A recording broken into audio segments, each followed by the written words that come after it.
Hello, I'm speaking with you from Fort Monroe, Virginia. We're also known as the Gateway to Freedom. We sit right next to a little town called Phoebus, Virginia. Interestingly, they call themselves the Gateway to the New World. Phoebus sits inside of Hampton, Virginia, whose motto is first from the sea, first to the stars. My name is Henry Mcelroy, Jr., a retiring former state representative from New Hampshire.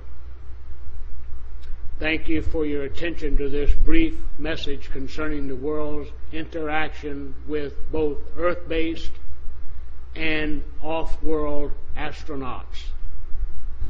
The reason I am making this announcement is in the hopes of encouraging better perspective to all who explore the universe. Therefore, as a result, making a more valuable contribution to humanity for the benefit of all faiths, all races, and all nations.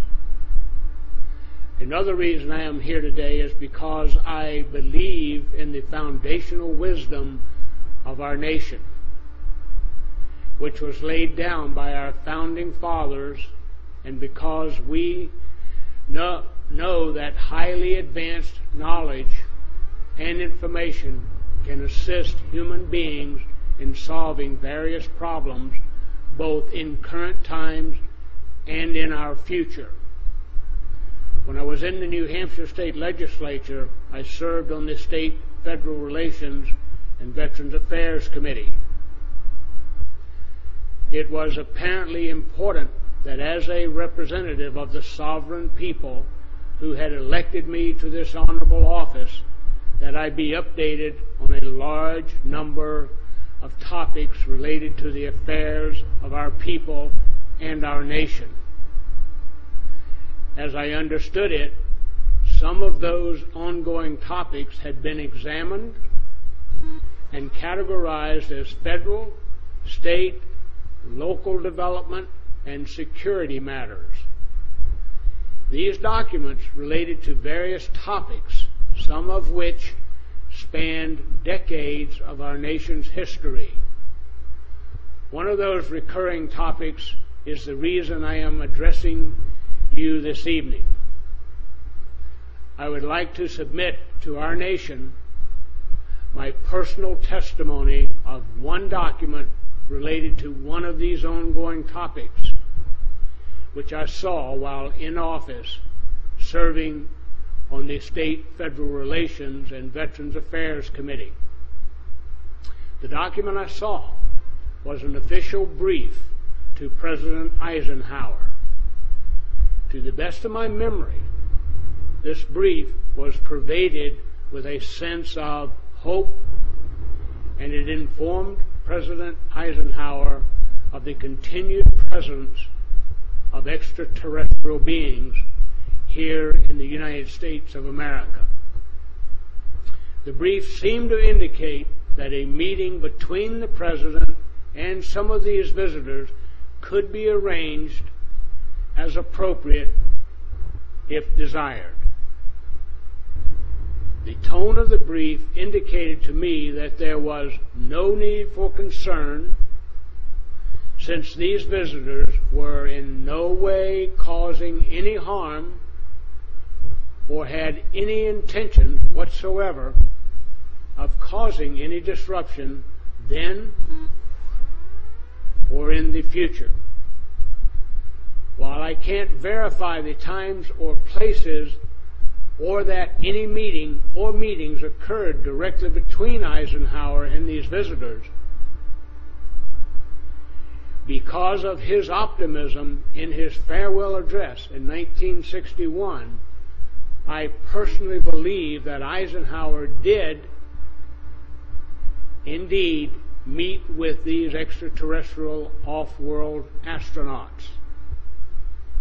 I hope my personal testimony will aid the nation in its quest for continued enlightenment, I am honored to follow in the footsteps of those who have come forward with their personal testimonies, those who deserve the admiration of the American people for sharing their accounts publicly in an effort to elevate our knowledge to a higher understanding of our existence. People such as former astronaut John Glenn, Edgar Mitchell, Gordon Cooper, and Buzz Aldrin, just to name a few. Former Presidents Ronald Reagan and Jimmy Carter, Captain Bill Newhouse of the United States Marine Corps, Lieutenant Colonel John Williams of the United States Air Force, Colonel Philip Corso, Sr. of the United States Army, Commander Graham Bethune of the United States Navy, along with David Hamilton of the Department of Energy, Donna Hare of NASA, and James Coop of the National Security Agency.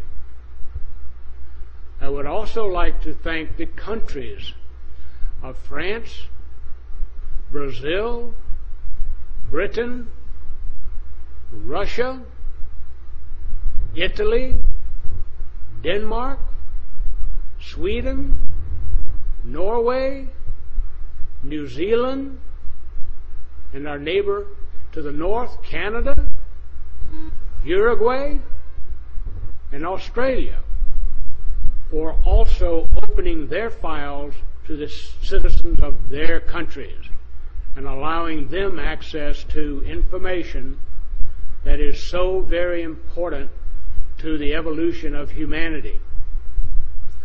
I thank you for allowing me this opportunity to have a small part in doing the same by sharing the information I have given you today. Thank you very much. And I'd like to thank our communications crew for helping us make this happen today. And I'd also like to authorize distribution of this video for anyone who wants to use it for educational purposes. And thank you.